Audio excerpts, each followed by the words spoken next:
নমস্কার বন্ধুরা, আরেকটি নতুন পর্বে আপনাদের অনেক অনেক স্বাগত। আজকে আমি নামমাত্রা তেলে একটা টিফিন রেসিপি তৈরি করেছি। আশা করছি আপনাদের ভালো লাগবে। ভালো লাগলে লাইক কমেন্ট শেয়ার করবেন। বন্ধুরা চলুন দেরি না করে রেসিপিটি শুরু করি। এখানে আমি নিয়েছি সুজি। আমি এখানে হাফ কাপ সুজি নিয়েছি। সুজিটা সরু দানা নিয়েছি, সরু কিংবা মোটা দানা দুরকমভাবেই করা যাবে। এবার আমি এই সুজিটাকে মিক্সি গ্রাইন্ডারের ভেতরে দিয়ে দিলাম। এবার দিয়ে দিচ্ছি 2 টেবিল চামচ বেসন। এবার দিয়ে দিচ্ছি 1 টেবিল চামচ চালের গুঁড়ো, আর দিয়ে দেবো পরিমাণ মতো লবণ। এবার দিয়ে দেবো জল। জলটা আমি যতটা সুজি নিয়েছি ততটাই জল নিয়েছি। হাফ কাপ সুজির জন্য হাফ কাপ জলই এখানে আমি নিয়েছি।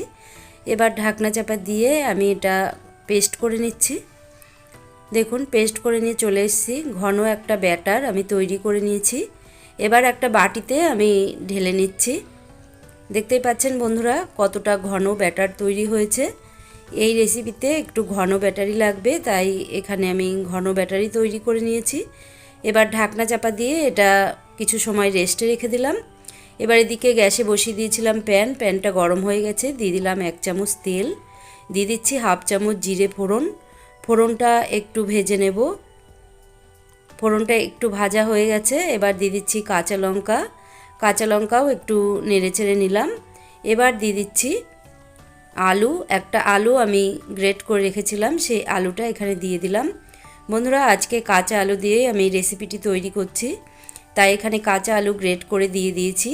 এবার একটু নাড়াচাড়া করে দিয়ে দিচ্ছি অল্প একটু হলুদ দিয়ে আবার একটু নেড়ে চেড়ে নেব। বন্ধুরা প্রথমেই এখানে আমি লবণ ব্যবহার করিনি, লবণটা আমি সবার লাস্টে ব্যবহার করব। এবার এটা একটু ভালো করে নেড়ে চেড়ে নিচ্ছি। হলুদটা ভালোভাবে মিশে গেছে। এবার এর ভেতরে দিয়ে দিচ্ছি পেঁয়াজ কুচি। পেঁয়াজগুলো আমি এখানে লম্বা লম্বা করে কেটে রেখেছি, সেই পেঁয়াজগুলো এর ভেতরে দিয়ে দিলাম।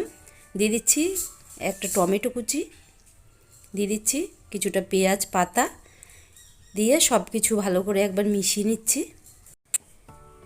এগুলো হালকা হালকা একটু কাঁচা কাঁচা থাকতেই নামিয়ে নেব। বন্ধুরা এটা আমি বেশি ভেজে নেব না, অল্প অল্প করে ভেজে নেব। আমি এখনও লবণ ব্যবহার করিনি, কারণ লবণ দিলে আলুটা গলে যেত, একদমই ম্যাশ হয়ে যেত। তার জন্য প্রথমেই আমি লবণটা দিইনি, তার জন্যই আমি লবণটা পরে ব্যবহার করছি, যাতে সব জিনিস একদম গলে ম্যাশ না হয়ে যায়। দেখুন কত সুন্দর ঝরঝরে রয়েছে। এবার দিয়ে দিচ্ছি কিছু গুঁড়ো মশলা। এখানে দিয়েছি আমি অল্প একটু লঙ্কার গুঁড়ো, আর দিয়ে দিচ্ছি অল্প একটু চাট মশলা। আর কোনো মশলা ব্যবহার করব না। দেখুন এইভাবে সব কিছু একটু ভালো করে মিশিয়ে নিচ্ছি। বন্ধুরা আজকে যে রেসিপিটি বানাচ্ছি খুবই কম তেলে এই রেসিপিটি বানিয়ে নেওয়া যায়। খুবই একটা হেলদি রেসিপি, টিফিন হিসাবে আপনারা খেতে পারেন বা ব্রেকফাস্ট হিসাবে খেতে পারেন। দেখুন এখন আমি লাস্টে মিশিয়ে দিলাম লবণ দিয়েও আমি একটু ভালো করে মিশিয়ে দেব। দেখতে পাচ্ছেন বন্ধুরা পরে লবণ দিলে জিনিসগুলো একদম ম্যাশ হয়ে যায় না, একটু ঝরঝরে থাকে। আমি এরকম রাখতে চেয়েছি বলে লবণটা লাস্টে ব্যবহার করেছি। এবার দিয়ে দিলাম ধনেপাতা দিয়েও একটু মিশিয়ে নেব। দেখুন পুরটা আমার রেডি হয়ে গেল। এবার সব কিছু মিশে গেছে। এবার আমি নামিয়ে নেব। নামিয়ে এটা ঠান্ডা করে নিচ্ছি। দেখুন একটা প্লেটে আমি ঢেলে নিচ্ছি, ঢেলে ঠান্ডা করে নেব। এবার সুজির ঢাকনাটা আমি তুলে নিচ্ছি।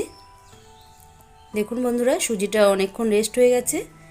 এবার দিয়ে দিচ্ছি 1 চিমটি খাবার সোডা, দিয়ে আমি ভালো করে মিশিয়ে নেব। এর উপরে দিয়ে দিলাম 1 চামচ মতো জল দিয়ে আমি খুব ভালো করে ফেটিয়ে নিচ্ছি। খাবার সোডা দেওয়ার পরে খুবই ভালো করে ফেটিয়ে নিতে হবে, তাহলে নাস্তাটা খুবই ফোলা ফোলা হবে আর খুবই সফট তৈরি হবে। দেখুন এইভাবে আমি মিনিটখানেক ভালোভাবে ফেটিয়ে নিয়েছি। খুবই ঘন দেখা যাচ্ছে, তার জন্য এখানে আবারও আমি 2 চামচ জল অ্যাড করলাম। জল দিয়ে আবারও একটু ভালো করে মিশিয়ে নিচ্ছি। দেখুন এইভাবে খুব ভালো করে ফেটিয়ে নিতে হবে। দেখুন ব্যাটারটা তৈরি হয়ে গেছে। দেখুন এরকম ব্যাটার তৈরি করতে হবে। আপনারা দেখতেই পাচ্ছেন যে কতটা ঘন হয়েছে। এরকম ব্যাটার তৈরি করতে হবে। এদিক গ্যাসে বসিয়ে দিচ্ছি আমি একটা কড়াইটা গরম হয়ে গেছে। এবার দিয়ে দিচ্ছি খানিকটা তেল। বন্ধুরা এই রেসিপিটি করতে একদমই তেল লাগে না, খুব সামান্য তেলে রেসিপিটি তৈরি হয়ে যায়। দেখুন আমি হাফ চামচ মতো তেল এখানে দিয়েছি। এবার 1 হাতা ব্যাটার প্রথমে দিয়ে দিচ্ছি। 1 হাতা ব্যাটার দিয়ে এইভাবে একটু ছড়িয়ে দিলাম। এবার যে পুর আমি রেডি করে রেখেছি সেই পুর হাতে করে আমি এভাবে অল্প অল্প করে এর উপরে ছড়িয়ে দেব। দেখুন এইভাবে ছড়িয়ে দিয়েছি। এবার আবারও আমি এক হাতা ব্যাটার নিয়ে আমি এর উপরে দিয়ে দিচ্ছি। বন্ধুরা পুরটা একদম সম্পূর্ণ ঢেকে দিতে হবে। দেখুন এইভাবে ঢেকে দিলাম।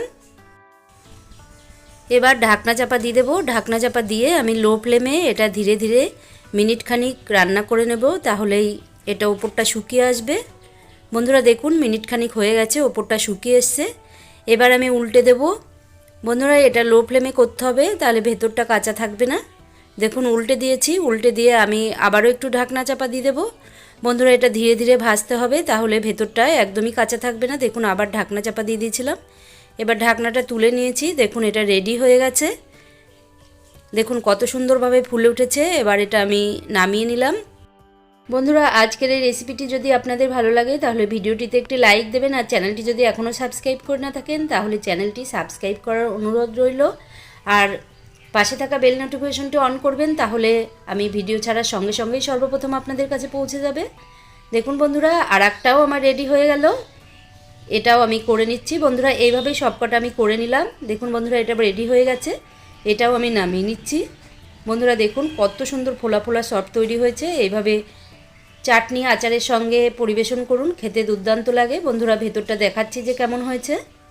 দেখুন বন্ধুরা কত সুন্দর সফট, আর ভেতরটা একদমই কাঁচা নেই। বন্ধুরা এইভাবে চাটনি বা সসের সঙ্গে পরিবেশন করুন। আশা করছি আপনাদের ভালো লেগেছে। তাহলে আজকের মতো এখানেই শেষ করছি। নমস্কার।